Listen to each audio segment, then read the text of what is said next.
Bonjour à tous et bienvenue à cette vidéo. Dans cette vidéo, nous allons voir ensemble comment nous pouvons améliorer nos formulaires avec des listes déroulantes. On va commencer limite par le formulaire qu'on a fait à la main, le deuxième.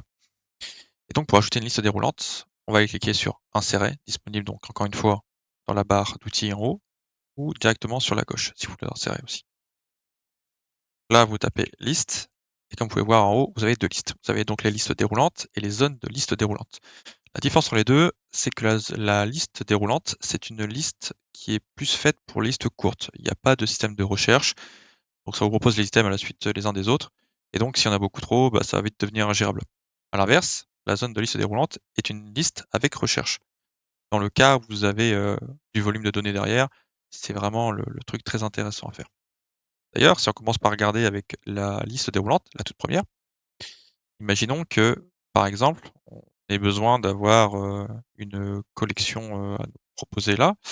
Donc on pourrait limite faire un tableau avec, des fruits dedans, par exemple, donc des kiwis, des fraises. On va mettre aussi, par exemple, des cerises, voilà. Et donc ça veut dire que à partir de là, si je regarde donc en mode lecture, j'ai une liste qui me propose des items. Ça m'évite de les taper à la main. Alors là, dans le cas des fruits, c'est pas spécialement intéressant, mais on pourrait très bien faire la même chose avec, les magasins. Supposons que pour une raison X ou Y, heu, le formulaire ne propose pas de saisir un magasin manuellement. Les magasins soient sélectionnables, via une liste parce que, par exemple, derrière, il y aurait une administration qui comprendrait, une section, où tous les magasins sont référencés dedans. Et donc ça veut dire que on pourrait donc très bien faire ça avec une liste classique, donc dans ce même délire-là. On aurait notre liste et donc on a, donc la table fruits. Donc si je veux aller chercher donc mes magasins, je peux donc taper la table fruits suivi de magasins. Le problème, c'est que là, en l'état, c'est pas terrible parce qu'en fait, j'ai des doublons. On peut voir que Valenciennes apparaît, 4 fois, on peut voir que c'est le seul d'ailleurs, il me semblait que Lille si Lille apparaît 2 fois aussi, ouais, c'est pas dingue. Et donc de ce fait-là, ça sera l'occasion de voir un petit peu, une fonction qui permet de faire du tri dans les doublons. Et cette fonction, c'est distinct. Distinct, voilà, ici. Et donc distinct, quand on regarde, donc il y a 2 paramètres qui sont entendus.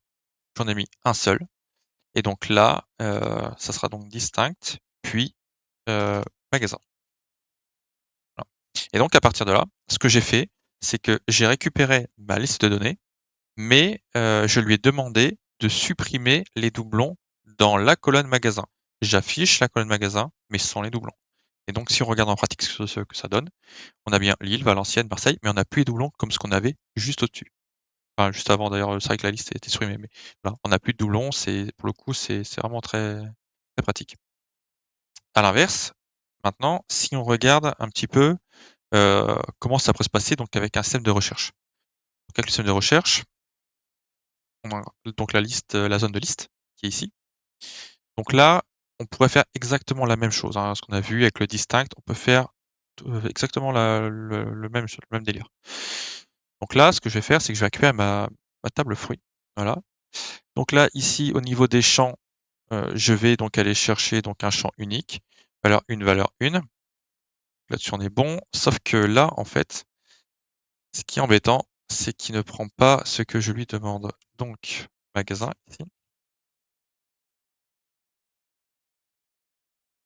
Voilà. Donc à partir de là, on a bien donc les 2 valeurs qui sont proposées. Et donc, si je regarde, donc j'ai tous mes magasins enfin toutes les villes où sont situés mes magasins qui me sont proposés. Et donc ça veut dire que naturellement, si je vais commencer donc à taper VA, j'ai directement Valenciennes qui ressort. Bon, pour bien faire, il serait intéressant, là encore une fois, de ne pas avoir de doublons. Donc de repartir dedans et de faire indistinct. Ça, donc on a bien la liste qui nous est proposée. On n'a pas donc le point magasin comme ce qu'on avait l'habitude de voir avant.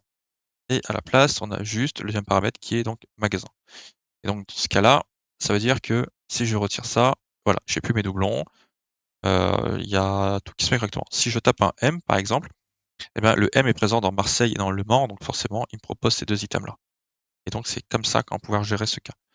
Si maintenant, supposons que, vous ne savez pas trop dans quelle direction vous allez partir avec votre application, que vous n'êtes pas sûr si vous allez avoir des volumes de données qui vont être relativement courts ou des volumes de données qui vont être relativement, conséquents. La chose qui est possible aussi, même d'ailleurs ce qui est conseillé de faire, c'est de plutôt utiliser la zone de liste, la deuxième.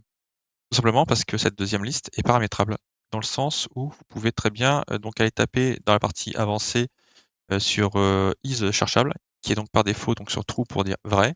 Là, si on la met sur false, et ben, ce qui se passe, c'est qu'à partir de là, on n'a plus le système de recherche qu'on avait juste avant. Donc là, on a vraiment une liste classique, comme ce qu'on avait donc avec, les listes avant. Voilà.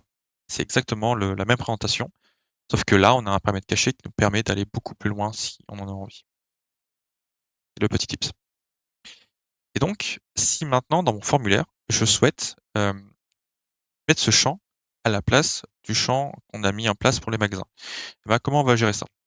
Donc, on a nos 2 champs là que je vais remonter. La façon de gérer entre la zone de liste et la liste déroulante, c'est exactement la même chose, hein. Là-dessus, il y a pas besoin de s'embêter plus que ça.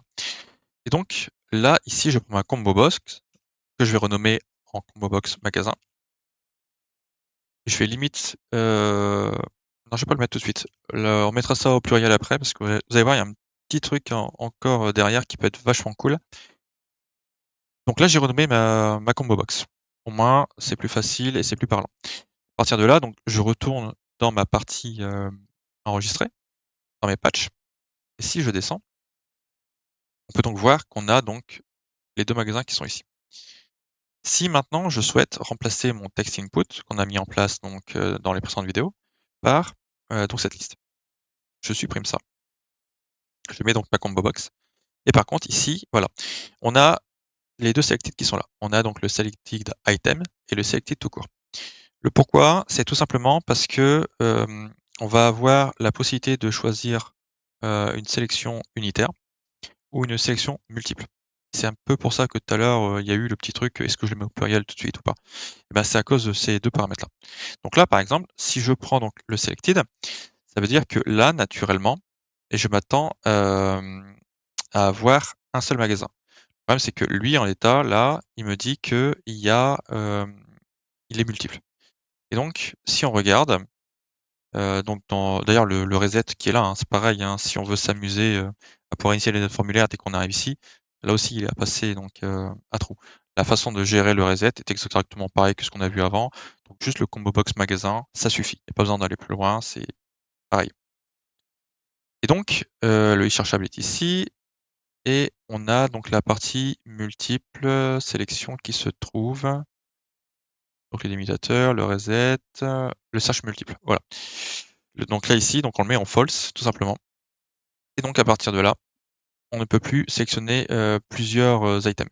Donc là, quand on regarde, donc je peux en prendre qu'un seul. Si je change, ça repasse comme ça remplace l'ancienne sélection. Si maintenant, pour l'exemple, on regarde, donc on retourne dessus et qu'on repasse à true, pour voir un petit peu ce que ça fait. Donc là, j'ai Valenciennes qui est sélectionnée et je me décide de sélectionner Marseille. Vous pouvez voir, en fait, ça s'ajoute. Voilà. Donc ça, c'est la partie multiple. C'est intéressant, après ça dépend de comment vous structurez votre base de données, mais ça peut être quelque chose de plutôt pas mal à utiliser. Dans notre cas, pour l'instant, on va le laisser donc en sélection simple. Voilà. Ça, c'est fait et donc maintenant, quand on regarde notre erreur, et donc il nous dit que ça ne correspond pas à un type texte et qu'il trouve un type record. Tout simplement parce qu'on n'a pas mis le point value au bout, effectivement. Ça, c'est la petite subtilité. À savoir, un petit truc, c'est que, ici, on est sur du texte. C'est-à-dire que, comme je l'ai dit un peu plus tôt dans la vidéo, en général, quand vous faites ce genre de manipulation, c'est parce que vous avez une espèce de référentiel côté administration qui vous permet justement de rentrer des magasins à l'avance pour pouvoir les avoir disponible tout de suite. Et donc à ce moment-là, on peut s'attendre à avoir par exemple une ville où est localisé le magasin. Donc là, par exemple, sur l'île, le nom du magasin, s'il porte un nom différent, comme un peu pour l'histoire des Auchan, hein, avec, les hyper, les super, ainsi de suite. On pourrait avoir ce genre de choses. On pourrait avoir d'autres informations, du style des coordonnées géographiques ou autres. Et voilà. Et donc, le fait d'avoir ce genre de liste, eh ben, ça va directement influer ici. Puisque si, vous faites un référentiel, ça veut dire que naturellement, dans votre liste ici, vous allez pas taper sur, la base de données fruits, mais sur une base de données qui serait par exemple, qui pourrait s'appeler, magasin, admettons. Et donc dans ce cas-là, magasin aurait plusieurs colonnes qui lui seraient donc allouées pour chacune des lignes. Et ça veut dire que naturellement, quand on arrive dans la partie sélection ici, on ne va pas taper sur le point value. On va taper par exemple sur le point titre pour la colonne, titre ou, sur un point, localisation. Vous voyez ce que vous avez envie un peu pour le coup. Voilà. Et donc ça, c'est le petit truc à faire attention ici. Et donc, ça, je reprends donc cette ligne-ci, je la rebascule juste en haut et voilà. Et donc à partir de là, j'ai implémenté, ma liste dans le formulaire. Et d'ailleurs, si on voit en pratique ce que ça donne, donc je me remets en mode lecture sur l'écran 1, voilà. Donc je m'en vais sur le nouveau formulaire qui est donc ici. Taper un magasin, donc dans l'ancien champ ne sert plus à rien. L'ancien champ pour le coup n'est plus câblé, il va rien apporter du tout. Et donc ici, il me faut un nouveau fruit et je vais, mettre, par exemple, hop, des fraises blanches. Admettons, avec une quantité de 100, un prix de 2 et un magasin. Si je le mets ici, ça ne marchera pas. Par contre, si je vais chercher maintenant sur Marseille, voilà, là ici ça va fonctionner. Donc je peux l'enregistrer et voilà que mes fraises blanches sont apparues sur Marseille. Donc là-dessus, on est tout bon. Je vais m'arrêter là pour cette vidéo. Vous avez vu un petit peu donc comment ça fonctionne, les listes. On va continuer, de parcourir, dans la prochaine vidéo, le formulaire pour voir comment il est possible encore de l'améliorer. Donc en utilisant par exemple, des checkbox ou des boutons radio et par la suite, une fois qu'on aura donc balayé tout ce qui est possible de faire en termes de formulaire, on va commencer à s'attaquer à une véritable application pour voir un petit peu, par rapport à ce qu'on a appris, qu'est-ce qu'on peut, faire de tout ça?